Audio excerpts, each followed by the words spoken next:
Today we are going to start off a very important chapter which is history and importance of Quran. इसमें से compulsory सवाल आता है question number 2 14 mark का। A part 10 marks, B part 4 marks, लेकिन compulsory है, इसको आप छोड़ नहीं सकते, जो मर्जी कर लें। ठीक है जी, इसके अंदर आपको चॉइस नहीं मिल सकती। So prepare it really well और अपनी पूरी कंसंट्रेशन आपने रखनी है। जो भी सवाल हुआ अपने पास रजिस्टर्स पे लिख लें। इसके अंदर जो सबसे पहला सवाल आपने नोट करना है वो ये अपने पास आप नोट कर लीजिए। I will give you few seconds. हज़रत जिब्राइल brought the revelation of the Quran to the Prophet sallallahu alaihi wasallam at different times and places. Give examples to show how this took place. मई जून 2015 का सवाल है। सबसे पहला जो इस chapter का topic है ना वो है कि कुरान 610 से 632 तक कैसे नाजिल हुआ। How was the Quran revealed from 610 to 632 AD? अब how many years is that? It's around 23 years. Exact time अगर बताना है so 22 years 5 months 14 days. ठीक है जी। So अब ये कुरान कैसे आया? दूसरा जो वेरिएंट है ना अक्टूबर नवंबर 2009 वाला, it is the same question. आपने आंसर सेम, इसका आंसर सेम होगा। सवाल वो क्या है? Give an account of how the Quran was revealed to the prophet during 610 से 632। अब इसके अंदर जो कीवर्ड्स हैं वो आपने अपने पास भी अंडरलाइन कर लीजिए। इसको एक दफ़ा दोबारा पढ़ें सवाल को, और अपने तौर पर भी देखें कि इसके क्या कीवर्ड्स बनते हैं, और उसको अंडरलाइन करें या सर्कल करें अपने पास। आपको सवाल पढ़ना आना चाहिए। आपके पास दुनिया का नॉलेज हो, लेकिन अगर आपने सवाल सही तरह समझा ही नहीं और गलत आंसर लिखा है, zero. Please don't do this. ये ऐसा ब्लंडर ना मारिएगा कभी भी। Comprehending the question is of utmost importance. बच्चे यहाँ पे मार खा जाते हैं, समझते ही नहीं है, और वहाँ पे फिर स्कूल की तरह कोई इन्विजिलेटर नहीं होगा, कोई टीचर आके राउंड नहीं लगाएगा कि जी अच्छा जी सर इसका क्या मतलब, इसका अच्छा मतलब बता दें प्लीज़। तब सारे मिलते तरले ना वो ख़त्म हो जाएंगे वहाँ पे। So please don't do this, request है। 2-3 दफ़ा आपने तसल्ली से क्वेश्चन को पढ़ना है, उसके अंदर कीवर्ड्स को अंडरलाइन करना है, फिर आपने अपने दिमाग में उसका एक आउटलाइन बनानी है आंसर की, और उसको लिखना है, प्रैक्टिस करना है। सवाल, let's go through the question again. Angel Jibril brought the revelation of Quran to the prophet सल्लल्लाहु अलैहि वसल्लम एट डिफरेंट टाइम्स। अब डिफरेंट टाइम्स का क्या मतलब है? रेवलेशन मतलब कुरान, डिफरेंट टाइम्स का क्या मतलब है जी? अब कुरान 2 तरह के टाइम्स पे नाजिल हुआ है, right? Let me right it down for you guys.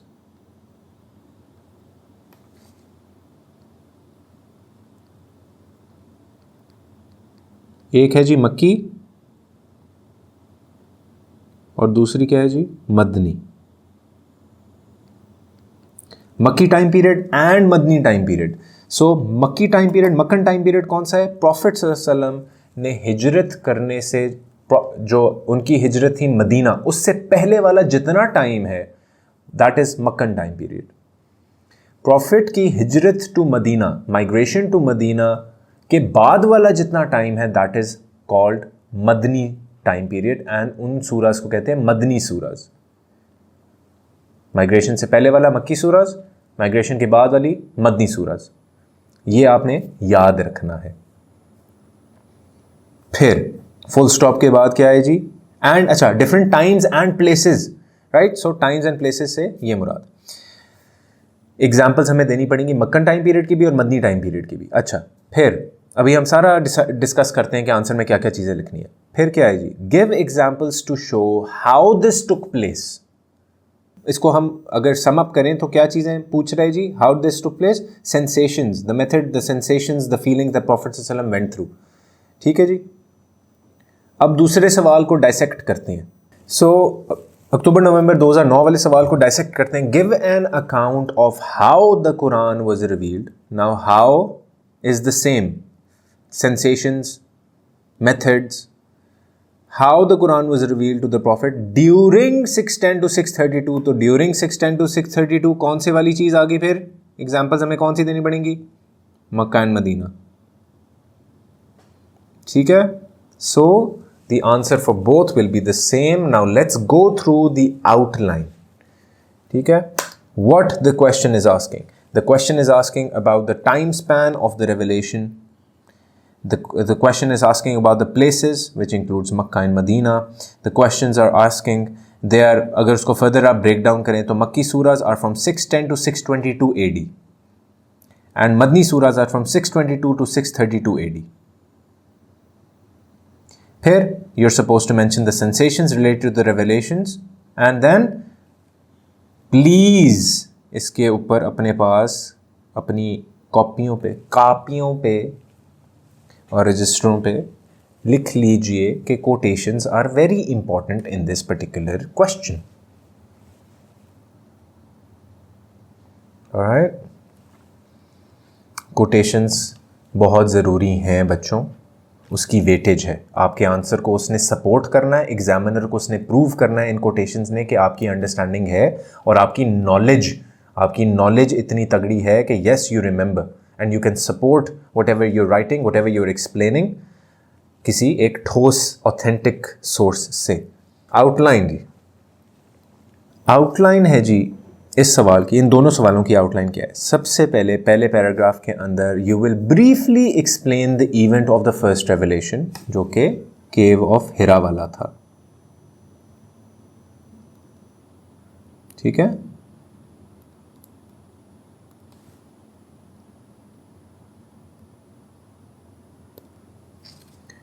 Briefly उसको एक्सप्लेन करना है आपने. फिर आपने वो कोटेशन डालनी है सूरह अल-अलक की पहली 5 जो वर्सेस हैं. Read in the name of your lord who created man from a clot of congealed blood, he who taught by the pen taught man which he knew not. अच्छा, पैराग्राफ 2. अच्छा, briefly explain करना है, उसकी detail ना बताना शुरू कर देना, अदरवाइज 2 पैराग्राफ तो वहीं पे लगा दोगे. So please do not do that. आपके पास कितना टाइम है इसके लिए? इसके लिए इस 10 मार्क्स सवाल के लिए आपके पास वही standard 16 to 18 minutes and you suppose to write at least, और इस सवाल के लिए तो 450 plus words. Alright, so paragraph number 2 क्या है? पैराग्राफ 2 में आपने मेंशन करना है कि there was a gap in the revelation, जिसको कहते हैं फितरतुल वही. फितरतुल वही का मतलब कि there was a break in between revelations. ठीक है? यू विल मेंशन दैट, ये पॉइंट आपने मेंशन करना है. फिर revelations were according to Allah तालाज will and not the prophets will. Allah की मर्जी से आती थी, प्रॉफिट की मर्जी से थोड़ी आती थी भाई.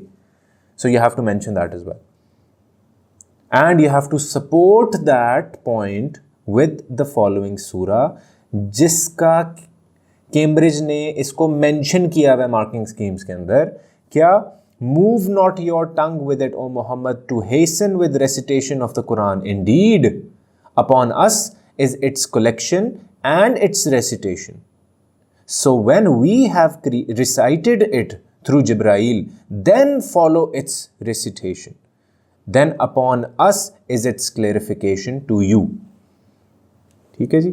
So you will mention this particular verse as well. The verses quotations are supposed to be word perfect. Dahiya अल-कल्बी ji, Dahiya. Alright, बहुत खूबसूरत सहाबी थी. हज़रत जिब्राइल would come in his form.